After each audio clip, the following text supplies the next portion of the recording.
a bit of change. It's a bit of change. It's that Layla. She's got me on my knees. I'm begging, darling. Please. These are getting more tenuous, aren't they?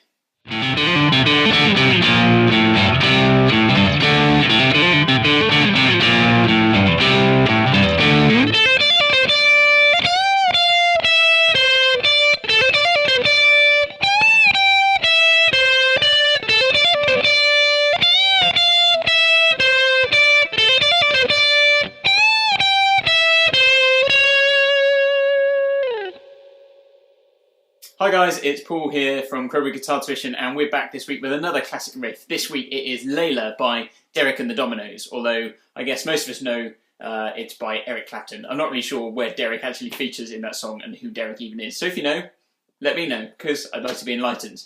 So this is a great riff to play, an absolute classic. And I'm pretty convinced, in fact I'm sure, that that little section at the beginning is actually played on two guitars. So what you have is... So one guitar does that, and whilst that note is hanging, a second guitar goes... And they kind of overlap with one another. So it is two guitars, but actually it is possible to play it by yourself. It doesn't sound quite the same, but it's close enough. So I'm going to show you how to do that now. So the riff starts on the A string, and it starts with a hammer-on to the 3rd fret. And we're going to use our first finger to do that. Simple as that. Then we move to the D string and we hammer onto the 3rd fret with our first finger, but we also pull off back to an open string as well. So it's open to 3rd and then open again. So what we have, and then it's back to the 3rd fret on the A string, again with the first finger, and then an open D. So putting that together,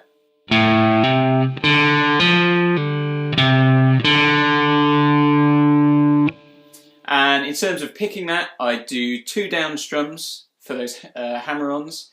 When I come back up to the second, keep saying the 2nd fret, to the 3rd fret on the D string, A string, it's not my day today, I would do an up, and then I would go down to do the open D. So if you could see my hand on the video.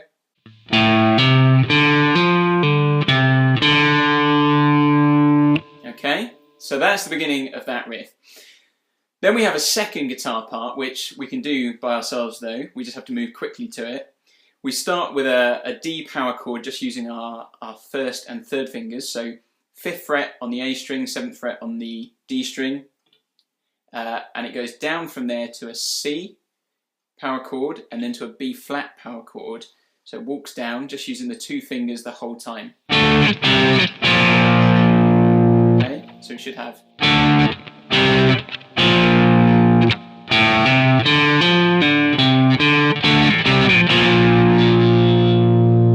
Okay, once we've hit that B flat, we're going to just keep our 3rd finger down. We're going to lift the 1st finger off and hit an open A, and then use our 2nd finger to hit the 3rd fret on the E.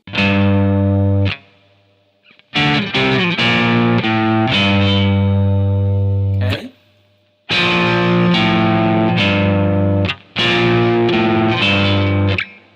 Then we're going to slide up to the C5, again to an open A, whilst leaving that 3rd finger down. And we're going to use our 1st finger once we've come off that to come down on the 3rd fret. So what we have is...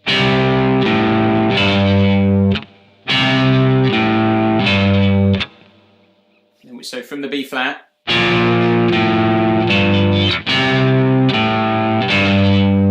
then up to the D power chord again. So coming down from the D power chord, it goes...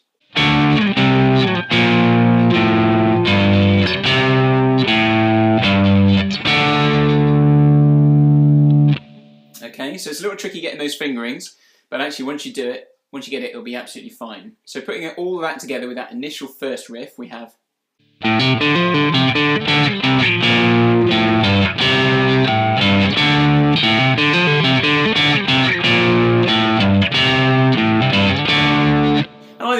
pretty convincing sound to being able to play two guitar parts on one guitar. You don't kind of get that hanging open D from the end of that first riff, but that's kind of okay. And of course, if you're playing with someone else, you can just play those parts separately. Let's think about the main riff now, probably the most iconic part, the main kind of lick of it. And that starts on the B string at the 10th fret. We use our first finger for that, and we're going to hammer on to the 13th fret with our third finger. Okay, then we move to the E string, high E string at the 10th fret, again with our first finger and using our third finger to hammer on to the 13th fret, but also to pull off back to the 10.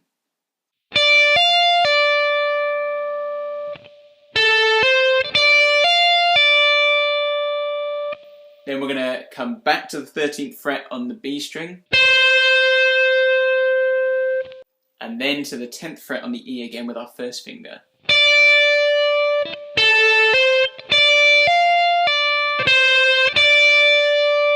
And we're going to use the same strumming pattern that we used, or the same picking pattern as we did on that initial riff, so 2 downs, an up and a down.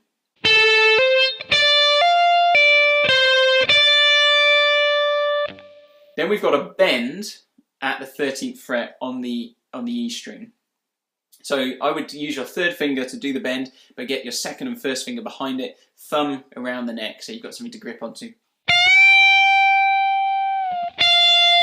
So we go up to the bend, so we hit it to go up to the bend, so it's quite a quick bend.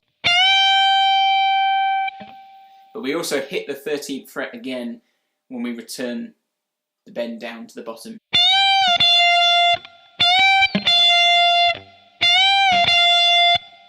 Then it's the 12th fret with our second finger, 13th fret on the B with our third, and then back to the 10th fret on the E string with our first finger.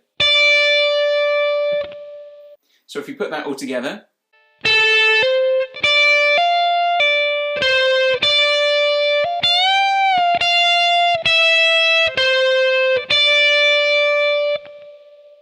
and then it repeats again, but we get a bend in a different place. So we still do the beginning part, but this time the bend is at the 15th fret. So we use our third finger with the first and second fingers behind it again. Bring it down, hit the 15th fret again, back to 12, then to the 13th fret with our second finger on the B, and then I like to use my fourth finger just to come down on the 15th fret on the B.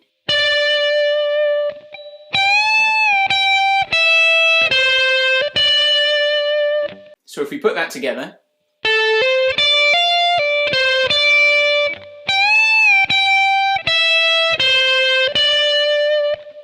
and then that lick just repeats again, but the final time you play that riff, or that little lick, the final note changes. So rather than finishing on the 15th fret, we actually finish on the 14th fret using our third finger. So we have,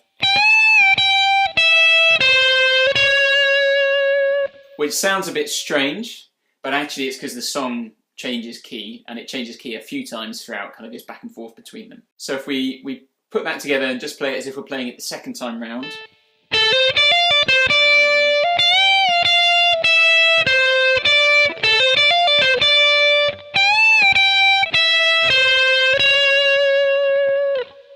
So guys, keep practicing that riff, use the fingers I mentioned and use the picking patterns I explained as well. That'll help you get more of a flow with what you're doing. We'll be back next week with another riff and maybe some other bits as well. So guys, thanks for watching, and do keep tuning in.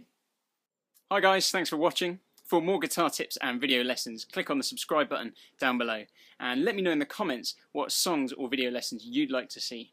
If you want to keep up with some of our news, you can like us on Facebook or follow us on Twitter, or you can always check out our website, crowboroughguitartuition.com.